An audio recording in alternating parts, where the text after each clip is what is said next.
Let's get started with Redbubble Trends, which is one of the tools I use quite often to find trending niches. Today I'm going to go over various different niche research methods that you can utilize totally for free within PODcs.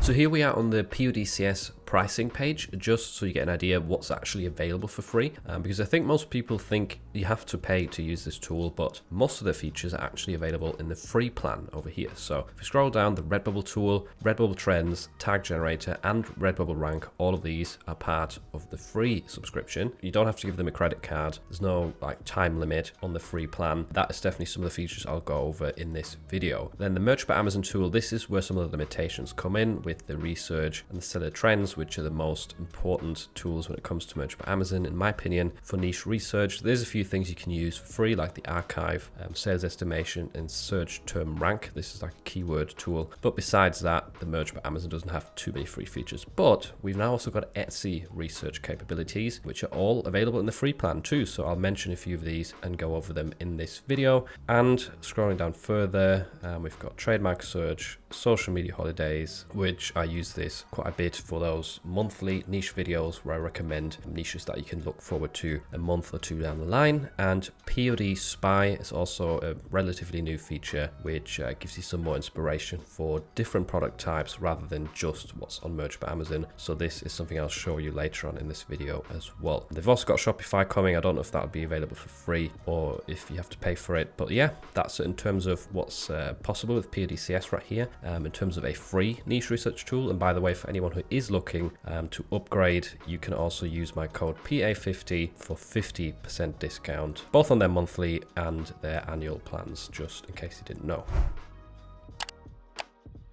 Once you've registered your account and logged in, you'll be met with this dashboard page, and there's a few shortcut buttons right here for the different Redbubble tools, Merch by Amazon tools, as well as their Etsy tools that you can use. But I typically like to use this menu on the left-hand side to navigate and jump to different sections of PODcs. So let's get started with Redbubble Trends, which is one of the tools I use quite often to find trending niches. And the good thing is, even if you don't have a Redbubble shop, this can still be a handy resource, because if a certain search term is trending, it's usually getting sales on multiple platforms, not just on Redbubble. So if you find a trend here, you can also upload designs to TeePublic, Amazon, Etsy most of the time, and you will still get some extra traffic because more people are looking for shirts in this trend. So the way this works essentially is you've got the trending search term on the left hand side, then you've got an indication for the competition. So the more red your bar, the more competitive. On this column right here, we see the amount of search results, which is obviously linked to the competition. So Cavoodle, whatever that is, it's got 1,300 search results. So the competition is quite a bit higher than Earthless, which has only got 109. Something else you can do is hover over the best sellers tab right here, and that will give you a quick idea what the top search results look like. I often do this to check whether this looks like a sort of trademarked or intellectual property search term,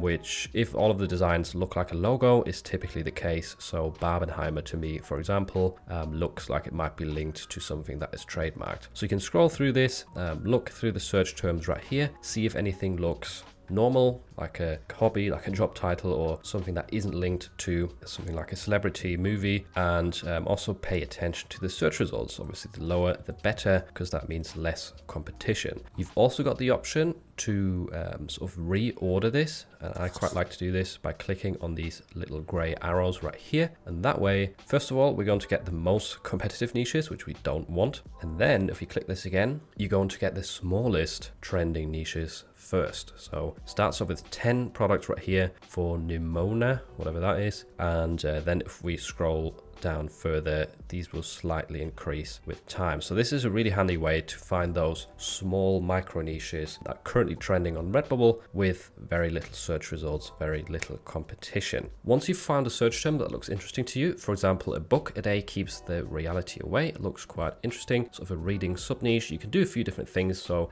you can do a trademark check over here. You can click the heart to favorite this specific search term, and it will be saved in here in the favorite section. You can do the same term for merch by Amazon and Etsy, by the way. And then you can also open that same search term up on Amazon or Google to quickly check on other marketplaces. Google is also handy to see whether this is related to a song, like song lyrics, for example. Besides that, we've got a very interesting button right here with the extra information. So if we click into this, you will get some more in-depth insight into this specific trending niche, such as the related tags. So you can scroll through these, you can select individual ones and copy them, or you can copy the entire list of, I think it is like 50 keywords, or the top 15 right here to quickly add them to your own listing. You also see the shops that are competing with you right here in this search term, so you can open them up easily and sort of spy on them, see what they're doing, as well as the average price that you can use as a guide. You can maybe slightly undercut people to get an advantage. And the popular color chart is quite handy because let's say a niche is just dominated by black, then if you create some designs that are optimized for lighter backgrounds, you will stand out in search results. So this analytics page for these Redbubble niches is definitely really cool and handy. So make sure to check that out if you found a trending niche that you're interested in. Right, let's move on to the Redbubble tag generator just quickly because it is really handy for your listings. So you type in a seed keyword here essentially. So let's just do Halloween, click search, and you will get some of the most popular related keywords to your primary one from Redbubble. You can once again copy individual ones by selecting them like this and then clicking copy, or you can copy all of the tags in one go. You also see the occurrences right here amongst the top selling Redbubble designs for Halloween. Moving on to Redbubble Rank, I'll just quickly show you this as well. This is more of a research tool once again that shows you literally the best selling Redbubble designs across all niches. You can see the change. So if it's got an equal sign, then compared to, I don't know what the cycle is right here, whether it's daily or weekly, but this hasn't changed since the last update. This has moved up 12 spots. So it's selling better than the week before essentially, or the day before. And you also see a historical ranking, which will help you identify whether a product is trending or not. If it's very consistent like these ones, then I mean, there's not much of a trend attached to it. A lot of these bestsellers will be sort of long time established designs. You can go through various different pages right here. It goes up to 530. So go through different pages and no doubt you'll find some inspiration for evergreen niches, as well as the occasional trend, or you might see something that's dropping off, like this design right here is currently dropping off because Pride Month has come to an end, for example. So scrolling through this, you always see this indication with the red and the green, and occasionally you also see a new badge on these, which is obviously really interesting because that could be indicative of a new trend. If you see a new design that's doing extremely well, I think there was one on the first page. I'll just move back to that. Yeah, here we go. So that says new. I don't know what this niche is, whether it's safe or not, but obviously if something is ranking that high on Redbubble and it is a new design, then that's a good indication that it's a very popular trend or popular niche right now. Let's move on to the Etsy tools then and start off with product research right here, which is going to be your primary tool if you want to do free niche research on Etsy. There's a few different things we can see right here. So we've got the designs on the left, some of the listing data, as well as the 7-day sales, which all of these are 0, which I'm not sure if that's accurate because some of these are definitely some best sellers on Etsy. Like this one's got 12,000 sales. So maybe there's a glitch with the 7 days sales data currently on PODcs, but this is really interesting. So you see the total sales, which is obviously a good indication for very popular designs and products. You also see the review count, which is something we always look at on Etsy to identify a hot niche. Favorites as well, very good indicator for demand. So 57,000 favorites is a lot, and you can also get some extra details by clicking on these buttons over here. You can favorite once again and open up the listing on Etsy specifically. And what's interesting is this search mask at the top. So first of all, you can filter by Etsy pick, which I actually don't know what that is, but the bestseller option. This is interesting. So you know those bestseller badges, if something has had a lot of sales volume over the recent months, it will get a specific badge on Etsy, and you can tick this to only search for those sorts of products, which is really, really handy. You can also look for specific countries right here, specific product types.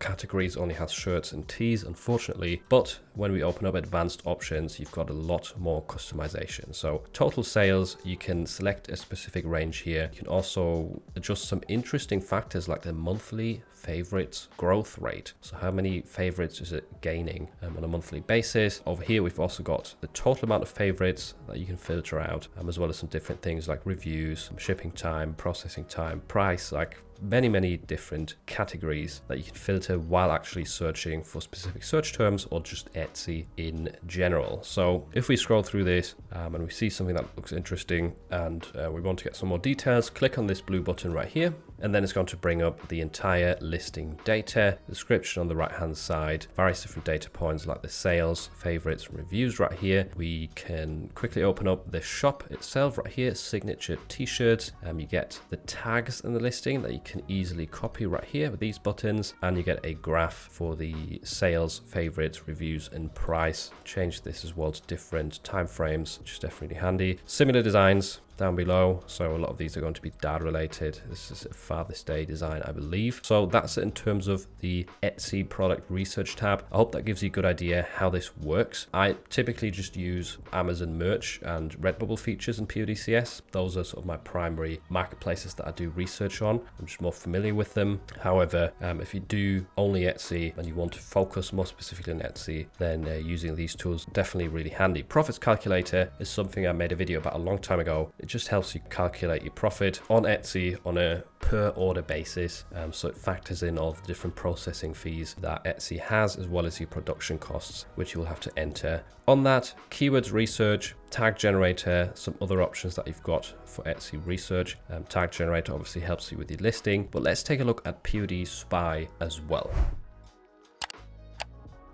So the interesting thing about POD Spy is that it gives you more inspiration for other product categories as well, besides just t-shirts, because essentially what this does is it pulls sort of trending best-selling designs from Facebook and Etsy as well. And we see quite a lot of t-shirts here, but we also get a hat, for example. Occasionally we get mugs, and we can filter at the top by different categories. So home decoration, this will give you a lot more wall art, for example. So if you want to sell products that are not t-shirts, then this is the way to go. And I think they're also working on integrating Shopify bestsellers as well as Amazon right here. I think this is going to be Amazon FBA or FBM listings rather than the Merch by Amazon stuff, which we have in this other category right here. So interesting way to find sort of design ideas and inspiration for stuff that actually has demand. That's the idea, right? That way you don't have to sort of guess what does well. You get a really good indication right here, because a lot of people are liking these posts, commenting on them, and buying these products that are sold through Facebook and Etsy. I mean, you'll have to ignore stuff like this where people are ripping off Starbucks, which unfortunately is quite common on marketplaces like Facebook and Etsy. Unless they're licensed, you never know. Some of them might be, but I think most of them aren't. So watch out for anything that is, once again, related to movies and intellectual property. But you're going to see a lot of designs right here that could work well on many different print-on-demand platforms. If you create your own variation of them, or maybe apply the design styles to other niches as well. That's something that I love to do, is find design styles that work really well in specific niches that are getting a lot of sales, and apply that same style to a different niche that's also quite popular and has demand. And that way you're sort of combining two things that people like and making it more likely to get sales. And lastly, I also wanted to show you the social media holidays tab right here, which is essentially a calendar with various different daily celebrations. So Independence Day, for example, this one is marked with a star symbol. These often indicate higher demand, so watch out for those. But yeah, you can easily use this to prepare for an upcoming month. So let's say we want to look at September, and just click into that on the right hand side, and then you're going to get a lot of suggestions. For example, we've got National Video Games Day, National Grandparents Day. What's quite cool is you've got these shortcut buttons on the right hand side where you can open up things like Pinterest, Instagram, etc. to quickly find some inspiration as well for maybe funny quotes that people are using on social media that will sell on a t-shirt, or maybe design styles that people like for this specific trend or holiday. So definitely an interesting page that I've used a lot in the past. Make sure to check it out as well, and it is part of the free PODcs plan. If you want to see me do some live niche research, then make sure to check out this video next, where I walk you through my thought process while looking for evergreen niches.